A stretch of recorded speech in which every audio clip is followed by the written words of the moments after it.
ఇంక ఇప్పుడు అమరావతి క్యాపిటల్ అయ్యాక ఎవరెవరు పండగ చేసుకుంటారంటే ఫస్ట్ కాజా టోల్గేట్. వాడికి ఇంకా డబ్బులు వస్తూనే ఉంటాయి.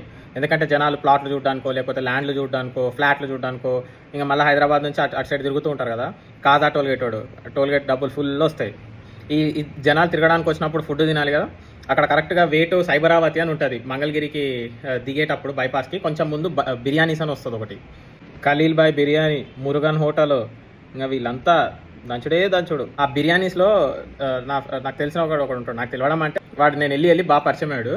అప్పుడు చెప్పాడు చంద్రబాబు నాయుడు ఉన్నప్పుడు ₹1,00,000 నెలకు టిప్పులు వచ్చేవంట. ఏదో వాడి జీతం 10,000, వాడికి టిప్పులు ₹1,00,000 వచ్చేవంట. ఆ టిప్పులతో వాడు 4 ఎకరాల ల్యాండ్ కొనుక్కున్నాడంట వాళ్ళ ఊర్లో. ఇప్పుడు ఎన్ని కొంటాడో. ఇది కాకుండా ఎంట్రీ పార్క్ ద్వారకా కృష్ణ అని అక్కడ ఒక అపార్ట్మెంట్ ఉంటుంది టోల్గేట్ పక్కన, వాళ్ళదే టోల్గేట్ కూడా. అందులోపల ఒక విల్లోస్ అని ఒక బ్లాక్ ఉంది. 400-500 సంథింగ్ ఫ్లాట్స్ ఉంటాయి. లాస్ట్ టైం ఫ్రెష్గా కట్టారు, వెంటనే వైసీపీ రాగానే అది ఎవ్వరు కొనలేదు. కొన్ని ఫ్లాట్లే కొన్నారు, మిగిలిన అన్నీ అట్లనే 5 ఏళ్ల నుంచి ఆగిపోయి. నాకు ఇప్పుడు క్యాపిటల్ వస్తుంది పట్ట 400-500 ఫ్లాట్లు వెంటనే అమ్ముడుపోతాయి ఇంకా వాళ్ళకి.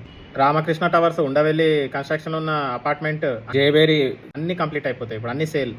ఇవి కాక రియల్ ఎస్టేట్ ఏజెంట్లు, రియల్ ఎస్టేట్ కంపెనీలు, వీళ్ళైతే ఇంకా పిచ్చగా సంపాదించవచ్చు ఇప్పుడు.